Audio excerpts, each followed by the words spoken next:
They say music is life, so I give them the Cha-Cha Music Review podcast. Turned up the volume, gave them the time of their lives. They said they wanted new artists, I gave them the Cha-Cha Spotlight series. They wanted deep music conversations, I plugged them into the Cha-Cha Let's Talk Music series. They are crazy about the hit makers, so I hit them with the Cha-Cha Hit Makers series. And for the albums I know they shouldn't miss, I blessed them with the Cha-Cha Album Review series. I created the Cha-Cha EP compilation series, so they will have a taste of the best of EPs. They should tell their friends, you should let your family know, we should let everyone who cares about African music know. Afistanova is back in the game, and you can catch me every Saturday amplifying the African sounds by bringing the best of African music to your ears. I am your musical plug, the creator of the Energy Force, and this is the Cha-Cha Music Review podcast.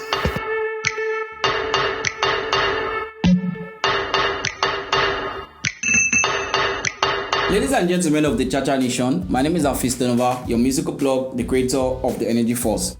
This album that I'm about to talk about today on the Cha-Cha Album Review series is one album that a lot of you want me to talk about. As a matter of fact, I remembered when this album was released, I think the second day or the third day, my cousin reached out to me. I was like, yo, Afistanova, I want to hear your opinion about this EP, about this album first. Now, your own opinion, I want first hear. And I said, I'm not going to lie to you, I've not listened to the album, so I can't give an opinion.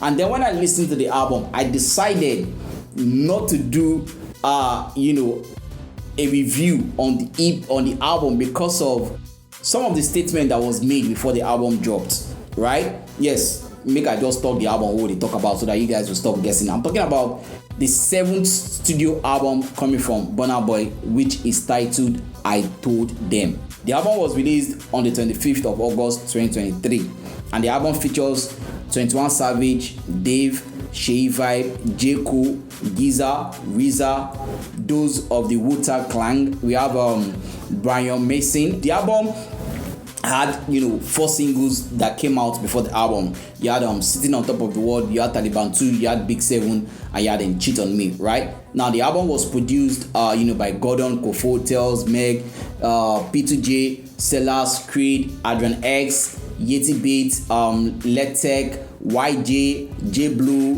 Danitello, MDS, Mike Waves, Otis, Miles, Lyric, Ruben, Modra, RZA, Steel Banglies, J Weathers, EJ Fire, Spaceship, Billy, and Zitex. Those were some of the producers that were responsible for the album.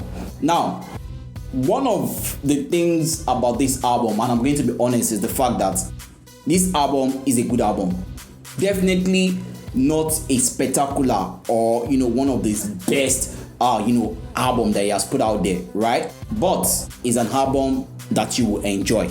But the problem that this album has the why people didn't really enjoy the album the way I feel they could have enjoyed the album is because of the controversial statement that Burna Boy made before the release of this album. In that interview that he did, where he spoke about Afrobeat not having substance and everybody going on him, blah blah blah blah blah blah blah blah, stuff like that.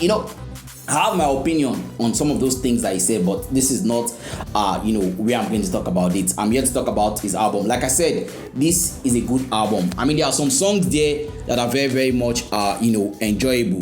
Songs like the first song that started the album, I Told Them. There's also this song that goes normal. There's also City Boy. There's also Tested, Approved, and Trusted. There's also this song, The Play. Like I said, a couple of songs there. I think the album has about 15 songs, and about 8 of those songs are really good songs that you definitely enjoy. But aside from the old, the old statement that they made before the release of the album, I think one other thing that also made this album a bit quite difficult for some of us to quite understand, or for some people to quite enjoy, is the fact that Burna Boy was trying to infuse a lot of hip hop sound into his Afrobeat sound, or like he calls it himself, Afrofusion, right? Which is not a bad thing. Do you get me? It's a very good thing. But I feel what he did was he went way, like, you have to be a big hip hop head for you to know the kind of hip hop he was bringing into it. It's not those baby, I don't know how to describe the hip hop, but this was OG hip hop. Yes, let me put that. This was OG hip hop. I mean, of course, when somebody sampled Wu-Tang and has like two members of the Wu-Tang, on his album, then you should understand the kind of hip hop that he was trying to blend with Afrobeat.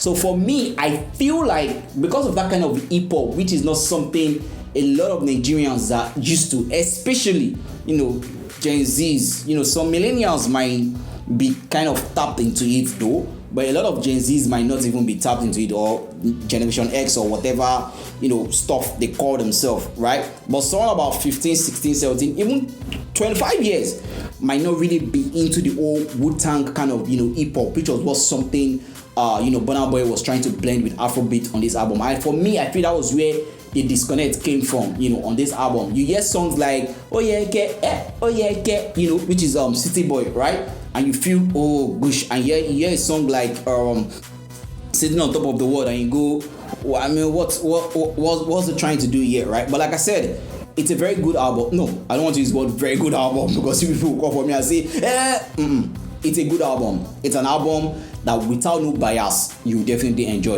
Is it the best album he has ever made? No. Is it one of the best albums he has ever made?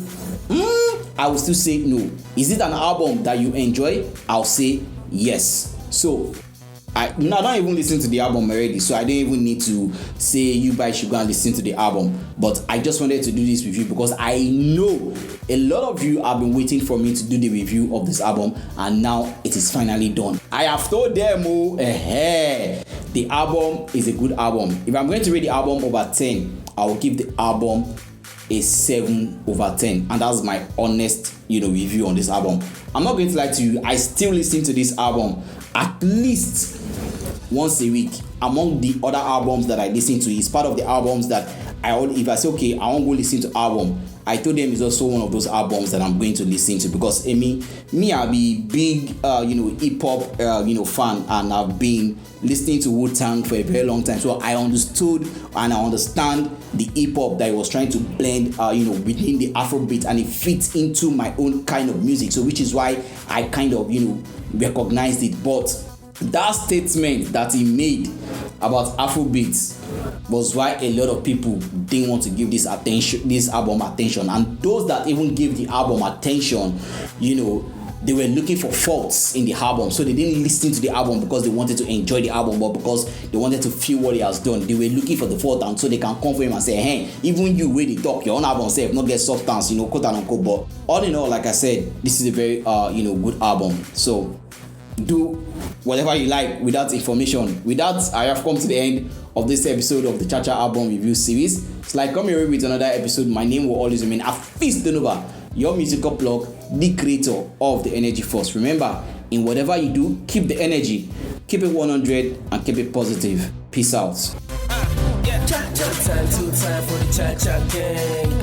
Give me the Cha-Cha gang. Rockin' with the best, the Cha-Cha gang. Give me the Cha-Cha gang. Alayela with Cha-Cha gang.